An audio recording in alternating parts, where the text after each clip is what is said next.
I'm 33 years old, and if I could go back and give my 18-year-old self true, genuine advice to attain real happiness, this is exactly what I would tell her. At 30 years old, I decided to leave behind my career, my city, a relationship, and pretty much everything that I knew because I was so burnt out from living a life that was entirely not my own. I realized that I was following a script. I was following the narrative. I was doing what society told me that I needed to do in order to attain happiness. But the irony of it was the more that I followed down that path, the less happy I became. So I decided to burn it all down, start over, create my own script, and finally start living a life that actually felt good to me, no matter how it looked to society. I just decided that I did not care. I've been reflecting a lot on my journey lately, and I wrote down 15 things that I wish I could go back and tell my 20-year-old self. So if you're in your 20s or even in your 30s and you're feeling burnt out, you're feeling unaligned, you feel like you're living a life that just does not feel like your own,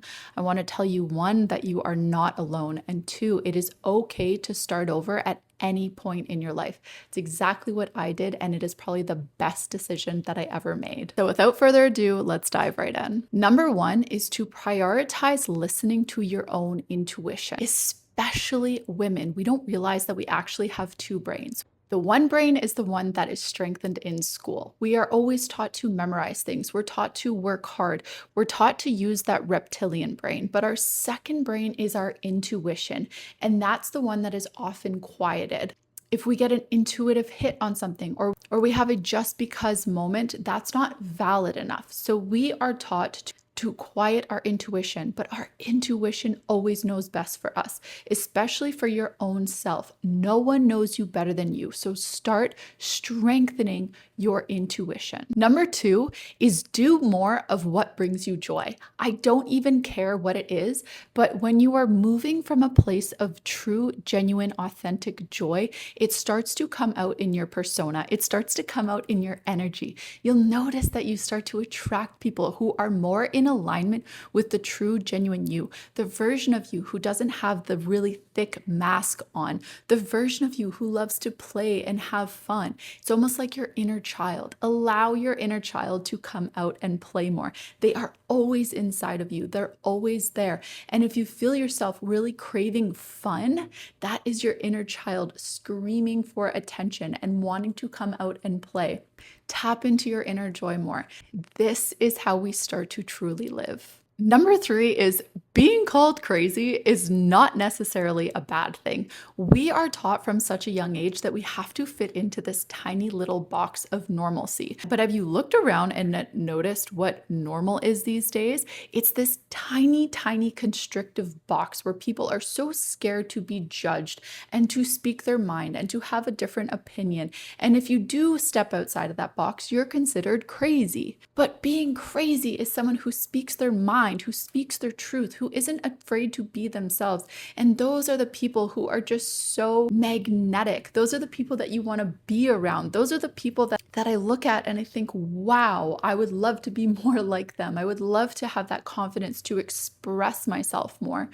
Being crazy is not always considered a bad thing. It's just that you have this confidence to step outside the normalcy box. And honestly, that should be something that is celebrated more. Number four is when someone puts you down, they're putting themselves down. This is something that we just don't understand from a young age, is that we are always a reflection for someone else.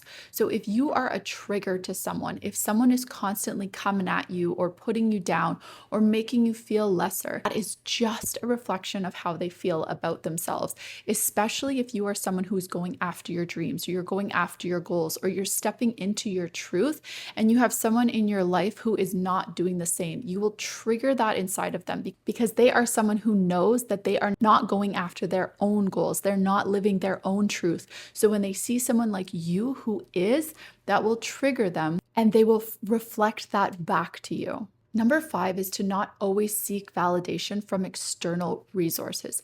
Be your own validation. This goes back to number one, is learn how to trust your intuition. Learn how to be your own approval system. And trust me, this will come in handy so many times later in your life. Number six, and oh my gosh, I wish I figured this out so much sooner, is to not seek titles, seek authenticity. Titles quite literally mean nothing. I've been in so many jobs where I was just trying to change my title around just to feel more important. And I just felt like if I had that title, then it would make me feel a certain way. It would make me feel more important. It would make me feel bigger. But I realized the title had nothing to do with it. It has to be with your own authenticity and your own confidence in how you show up somewhere. Title means nothing. And trust me, you're likely in a position right now where you realize it literally doesn't matter what your title is, it just matters how you show up. Number seven is the less you chase, the more you attract. And boy, do I wish I learned this one sooner. This applies in every aspect of your life, in relationships, in jobs, with money, with opportunities, everything in life. The less you chase, the more you attract. This is actually backed by scientific research. Dr. Joe Dispenza talks about this a lot because the more that we are chasing something, that gives out the energetic vibration that we are in lack of that thing. And when you're giving out the energetic vibration that you are in lack, the universe will just match the frequency that you are putting out. So if you're putting out a frequency of lack, the universe will match that frequency.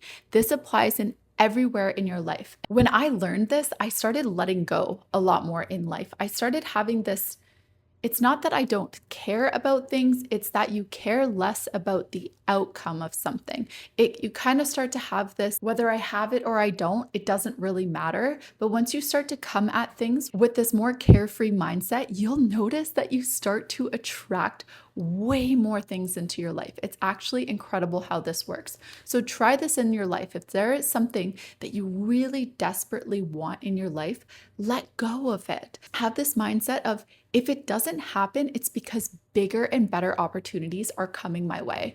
And that's the other thing too, is we often think that we know exactly what we need in our life, when in reality, sometimes the universe actually has better ideas for us, but because we're so desperately grasping to this one outcome, we rob ourselves of seeing what the universe actually has in store for us. Number eight, and I know that this one is so hard, especially when we're young and we're just trying our best to fit in and to survive, but it's to not be afraid to be you.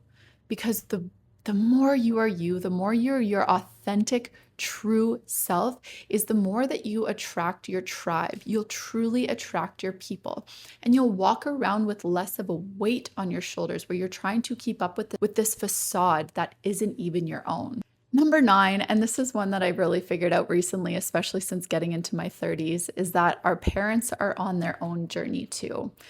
When we're younger, we just think our parents have all the answers and they seem to just know everything. But since really stepping into adulthood, I realized, man, my parents were my age when they had me. If I had kids right now, I would have no idea what I'm doing. And they're on their own journey as well. They're on their own healing journey. They're on their own journey of learning their own lessons in this lifetime. They are on their own journey. And the more you accept this and realize this and acknowledge this and respect this, the easier your relationship will get. And the more that you have grace for them on their own journey, the more that this can soften your relationship as well. So the more that we can give our parents grace and accept the fact that they are on their own journey, the easier and smoother things can get. This one goes back to number seven, but it's to start giving way less fucks. I wish I figured this out so much sooner because I am someone who used to really have a tight grip on life. I used to think that I knew exactly what I wanted, exactly what I needed, exactly how to get there. And if it wasn't in that exact same way, then I would lose my mind. I was such a type A control freak. But in the last couple of years, ever since I learned how to just relax and stop caring about how everything turned out so much and just accepting and having faith that there is a higher power out there who is always watching out for me, I just started to relax a lot more and life started to get so much more fun. So trust me on this. Just relax a little. You will also start to manifest this energy that becomes so much more magnetic. You will realize that you start to manifest and attract more opportunities and more people into your life. It's actually wild how this happens. Number 11, and this is the one that I applied when I was 30 years old, is that job, that boss does not own you. Walk away at any time as soon as it starts to affect your mental health, your way of being, your self-worth. It is not worth it. No job is worth it. We put way too much value in jobs who have no respect for us in return. If that job is seriously affecting your mental health, walk away. There are better things waiting for you. Trust me. Number 12 is don't be so reactive. Learn how to be reflective. So, the best thing that you can do if you are in a situation that feels like you want to react really quickly is take 3 deep breaths. And trust me, this is coming from someone who used to be extremely reactive. But what I started teaching myself how to do, and I learned how to do this through doing a lot of breath work. If you're in a situation where someone says something or something happens and you want to immediately react, learn how to be reflective instead. Take a couple deep breaths first and then ask yourself how you can react to this situation in a much calmer manner. This drastically changed my relationships in my life when I learned how to stop overreacting and reacting in situations when just a reflection actually got me so much further. And not only that, but your persona comes off in a much calmer manner. And this can get you so much further in situations. Number 13 is in regards to being yourself. And I know earlier I said just be you. But what I found frustrating is when people tell you to just be yourself. What does this actually mean? Just be yourself. Because when we exist in a society that is constantly pulling us in different directions and we're always being marketed to, and we live in a society that celebrates over consumerism, we are in a society where we don't know who we are because we are constantly being pulled in so many different directions. What I got clear on recently is being yourself is getting clear on your own values and getting clear on your own belief systems. And how do you do this? You have to go inward. My favorite way to do it was through meditation, journaling, and a lot of breath work, and really going inward and starting to hear those intuitive hits. And you can only really do this when you are silent and when you are on your own and you're with yourself. You don't have all this external noise around you telling you who you should be. This is something that I talk about in the free workbook that I created. You can grab it in the link in my bio if you like, but getting in touch with your values and your belief system will give you the most sturdy base to work off of. This is how you truly get in touch with yourself. This is how, when you are in a room full of people, you are confident in who you truly are. This is when you're in a conversation with other people, you can be so true to yourself because you are confident in your own values. And this is not something that we are ever taught how to do. But once I started getting confident in my own values and my own belief system, this is when I suddenly gained this newfound confidence in who I truly am. Number 14, and this is just where I wish I could go back to my 16-year-old self and give her a hug and tell her this. Your identity is not attached to your career or to your job. And the reason I tell myself this is because when I first went to secondary school when I was 19, I went to hair school, and I decided to go to hair school because I love doing hair and I truly thought that it would be my career. And I went to hair school and I loved it. I did hair for a couple years, only to then realize I did not want to be a hairstylist anymore. But I carried so much shame when I realized that I no longer wanted to go down that career path because I had truly attached my identity to that career. And I felt incredible shame in feeling like I wanted to start over. I wanted to try something new or different. But I felt like I was losing my identity because I had so strongly attached myself to someone who does hair, who is a hairdresser. That is all that I knew myself as. I hadn't gotten in touch with all the other things that I wanted to do and who I truly was. I had so strongly attached my identity to my career. And in doing so, I just carried incredible shame in wanting to start over. I didn't know that that was something you could even do. I really thought that when you go to school, when you're out of high school and you choose your career at that age, you stick with that because that was what I was told. That was all that I knew. I didn't know you could change career paths. And I know that that's something that's more common now, but it is so important for us to remember not to attach our identity to a job or a career. That is not who you are. And the last one is if someone or something is no longer serving you, walk away. You are taking up so much of your energy, putting it into something that is sucking the energy out of you. When you walk away from that thing or from that person, you will open up so much more space to welcome something new and more aligned into your life. And just remember this. It is okay to start over.